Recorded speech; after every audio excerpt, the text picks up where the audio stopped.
Так, дивимося. Значить, я вже підійшов аж в потолок зайшов даже. Нічого такого не було, кроме нюанс там. Наприклад, перемичка ще одна вийшла, третя. Цим кирпичом. Туди прям вліз, а зверху таким вроді як Г-образним наліпив. Вже перемичка є. Три перемички. Раз, два, десь там і там. Три перемички є на 1,5 метра.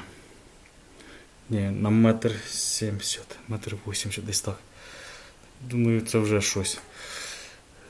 Далі вставив вже повністю засувку, а її не видно. Воно торчить. Акуратненько. Все, почистив, покрасив. Поставив фіксатора, там болтика просто. Так виходить. Ще зверху трошки підрізати кирпичик, щоб пальцем було удобніше. І все, і нічого не хочу наращувати, доварювати і так далі. То все не то. Так, перестіночок дійшов до верху вже. Єсть.